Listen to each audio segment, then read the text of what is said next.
Most agents do not lose the listing at the kitchen table. They lose it in the first 5 minutes before they open the CMA, before they talk about commission or explain their marketing plan, because the seller has already decided one thing.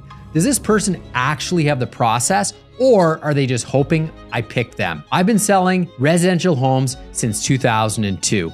I've sold over 1,000 properties. I'm still an active agent just like you. I'm not a real estate coach who just makes my money coaching agents and not actually in the trenches. I was on a listing appointment last night and I have out-of-town buyers later today. So I'm in the trenches with you. And after more than 20 years of doing this, I can tell you, your listing presentation is not a pitch. It's a leadership conversation. And in this video, I'm gonna give you the exact structure I use, how I open, what I ask, how I talk about price, how I handle objections, and how I close. And stay to the end because I'll give you the exact line I use when a seller says, we wanna think about it. That one objection is where most agents lose the listing.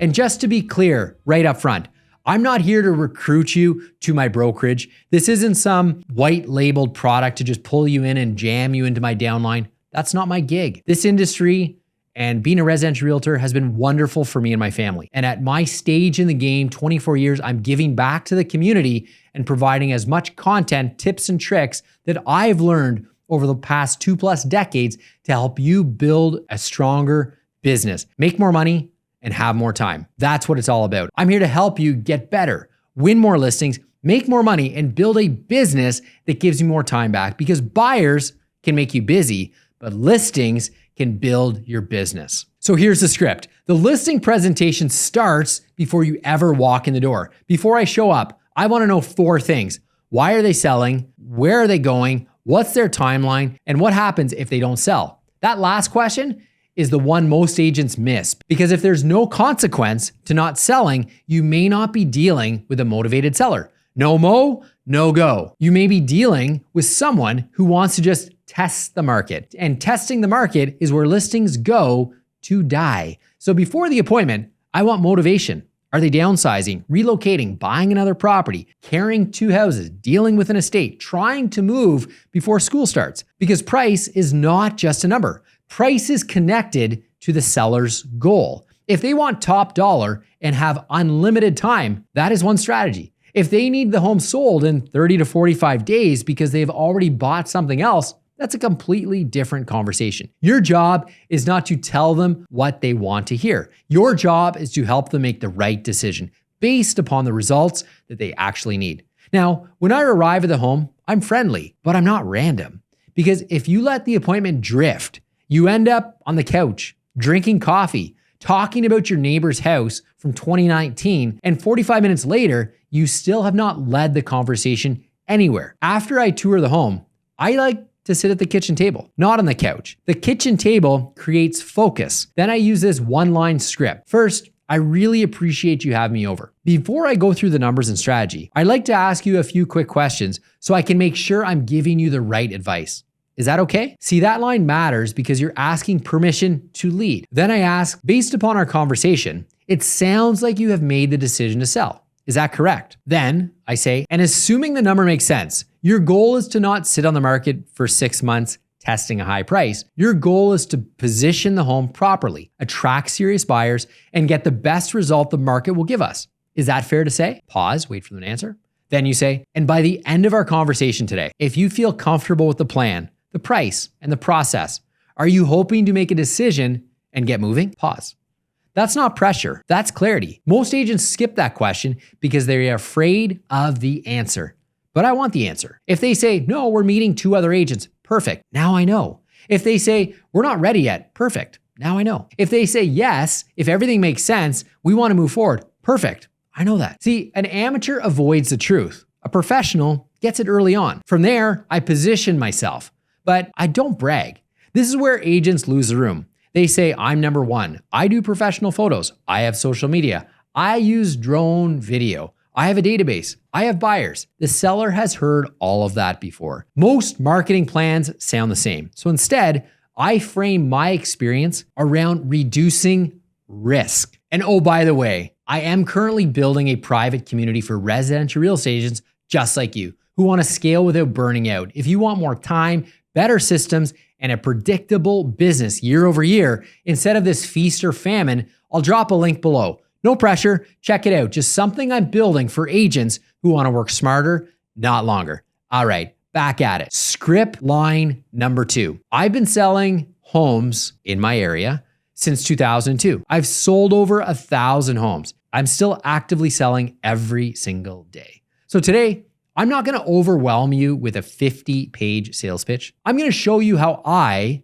would think through your home if this were my listing. The pricing, the positioning, the communication, and the plan if the market doesn't respond to the way we want. See, that lands so much different for a seller. You're not saying, pick me because I'm great.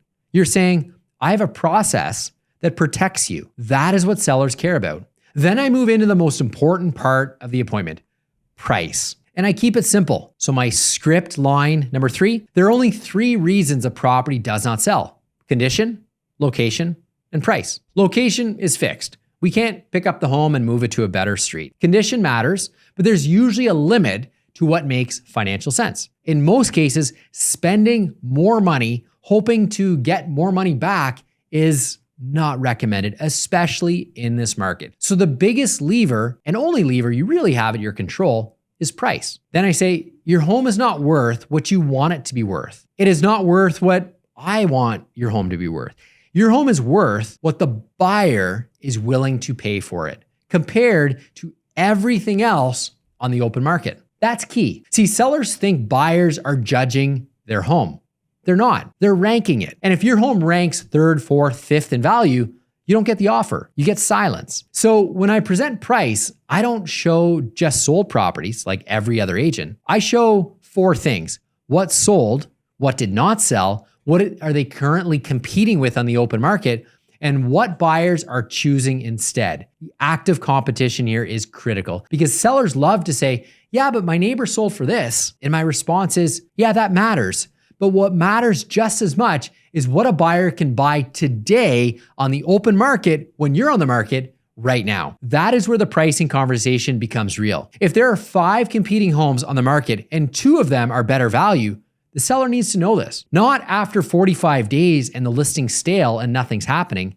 Now. Then I give them the strategy. Script line number 4. Based upon the data, I think the market is likely going to see your home selling in this range. We can push forward on the upper end, but we need to understand the risk. The higher we go, the more we need the market to agree quickly. If it doesn't, we need to respond. We need to be proactive. Then I introduce my rule. This is one of the most important parts of the whole listing presentation. Script line number 5. I don't want us just, guessing when the home hits the market. So here's the rule I use. If we get to 21 days on the market or 12 qualified showings, whichever comes first, and we don't have an offer, second showing, or a compelling argument that an offer is coming in, the market's speaking to us. That line has made me thousands, hundreds of thousands of dollars. Because now the price reduction conversation, it's not emotional. It's not random. It's not you suddenly came back 3 weeks later and says, hey, we need to reduce the price. You already created that standard up front before you even listed the property. Then I say, at that point, we don't panic. We review the showing activity, the buyer feedback, the competition, and the price. But if qualified buyers are coming through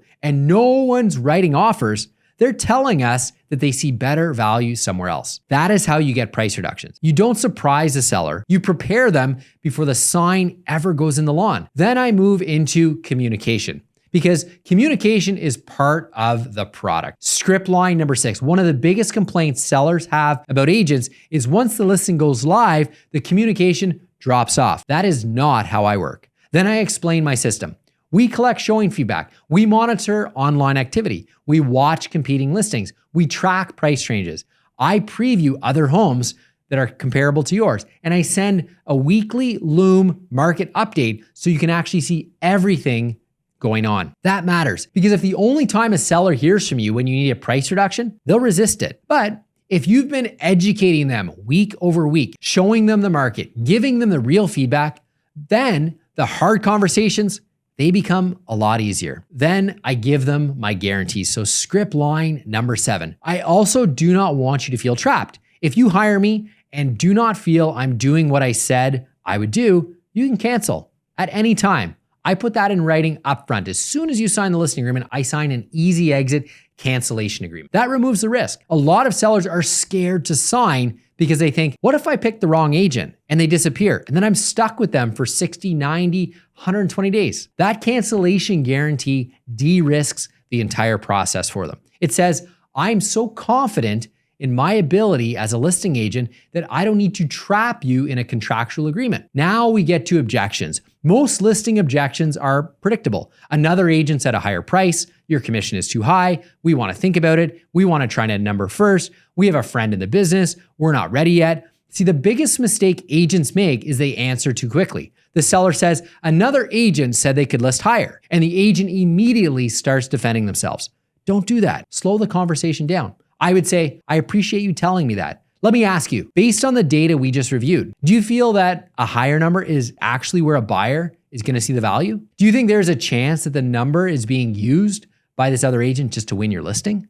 That's direct, but it's fair. If they bring up commission, I don't panic. What I say is, I'm happy to talk about the fee. Before we do that, can I ask you this? Assuming we're comfortable with the fee, is there anything else that would stop us from moving forward? See, by doing that, you're isolating the objection because sometimes commission is not the real issue. Sometimes it's price, timing, the trust they have with you. Sometimes they're just afraid. Now, here's the big one. When a seller says, we want to think about it, most agents say, okay, no problem. I'll follow up tomorrow. They leave, and that is how you lose the listing. Instead, I'd recommend you say this, totally fair. Usually when someone says they want to think about it, it means one of three things. The price does not feel right, the fee doesn't feel right, or you're not totally comfortable with me. Which one is it? That line does not attack them, it clarifies. Now you're not chasing a vague objection, you're dealing with the real one. If they say it's price, you go back to the data. If they say it's the fee, you go through your value proposition, your marketing plan, your experience.